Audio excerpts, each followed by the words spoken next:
Hey everyone, Lauren here.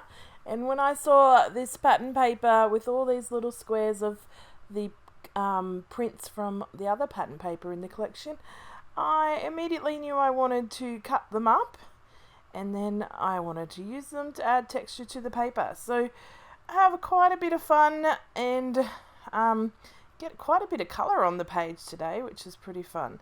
So I'm just cutting up each of the squares. I just used two strips, two rows, two columns of the pattern squares, and I've just cut them all up into into the individual pieces, and then I'm just using my paper edge distress tool to rough all the edges up and make them as ruffled as possible. And then watch,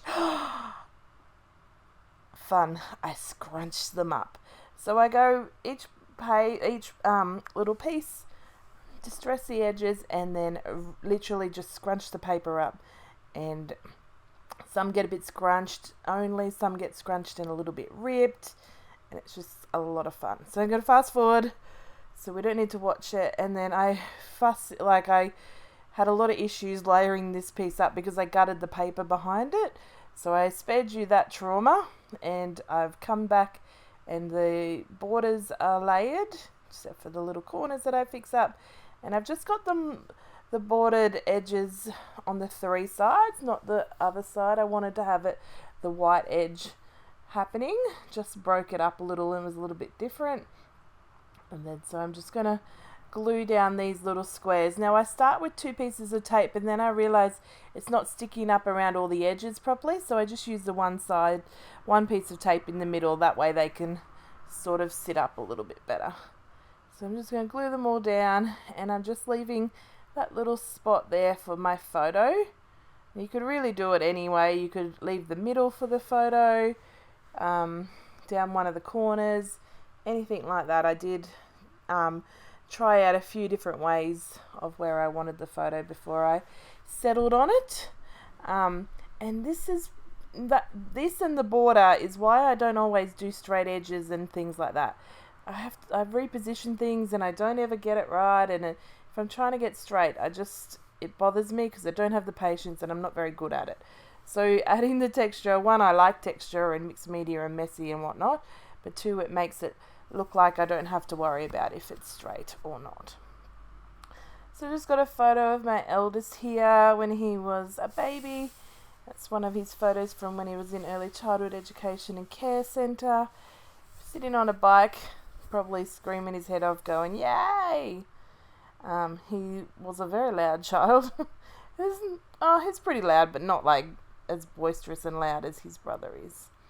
Anyway, I thought this pattern paper would be a good thing to matte the photo on, just because it has all the colour and the patterns. And then I'm adding this blue just so it's a nice contrast. So I'm going to matte it on the three edges. The three edges, and then I rip the bottom here, just again to give it some texture, and that way if it was going to be all straight edges, it wasn't going to match with the little squares that I've ruffled up. I decided I loved these little cute little things that kind of reminded me of postage stamps without the border, but I'm going to cut three of them and use them in a spot. So I'm going to have a little bit of a diagonal look to the design. I'm just going to bump them up on some fun foam in a moment. Got my really useful box out to see what I want to add, and realize I need to stick down these pieces first before I finish these little clusters. So double layer of foam tape on the edge so that it can go up without squashing the little square. And yeah, so who's liking the October kits? This is really lovely and bright, and always really fun to work with colours like this, and a lot of mixed media. I'm loving all these paints, even though I don't use the paints in this layout. My other layouts coming up have got some paint. Of course, if you've watched any of my videos or seen any of my socials, I love to add paint and mixed media kind of goodness onto my page. So I'm just trying to work out what little pieces I can use. There's this little word phrase, and I thought that went well down there. And the other word phrases weren't either too long, the words don't work, and it just wasn't going to be the right thing. Found these 2 tabs, and this was the first layout I made, and it killed me to use them straight away, but also I need to use them, otherwise I'll hoard them. But they were just so lovely. I might pull out my tab punch and make some more from the pattern paper. But sometimes just some of the embellishments in the ephemera pack are just too good, and you need 20 billion of them. And that's usually not what you get. Although they've been pretty good lately, and they're giving you like a whole floral pack. So that works a lot, doesn't it? So I'm just going to add some little bits and pieces to the cluster. I've added another cluster here, mostly so I could put those tabs there, but it works, balances really well. And then I put my title here, which is that word smile. And then I do come in later with a bit more extra to put to the title.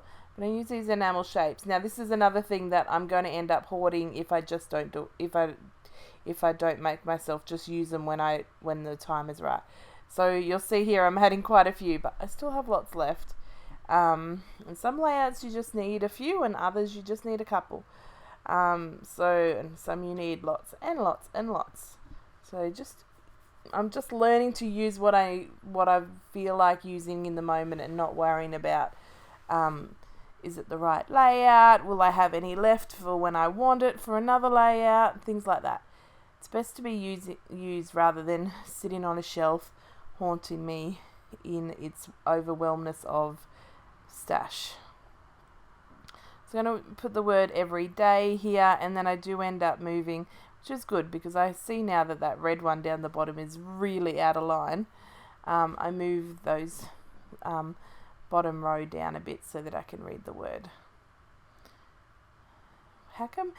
It's so funny how it's so sped up a lot, and then when at certain parts it looks like it doesn't seem like it's sped up very much at all. But yeah, so that's going to just even everything out really nicely and come together. So just the last few little pieces, I'm just going to add some of these phrases up onto the clusters because I've got that word cluster down the bottom. Not word cluster, the word phrase sticker down the bottom in that cluster. I thought it'd be nice to have some words in the other clusters, and because those word stickers weren't working, I thought the next best thing is these lovely puffy words. So play up the top and fun in the middle, and that's going to be that. Except obviously I add something else because I've got a little bit of video. Oh yes! So the border was looking too straight, so I get out my scissors because I'm distressing my page post gluing down, so I can't really use my distress tool. So instead I'm being really dangerous and using the scissors. And there we go, there's my layout. So here's the close-ups, and hopefully you've enjoyed the video today and feel like you could go and create something and get all textured and scruffy and messy all over. So enjoy your day and have a good time until next time. Bye guys.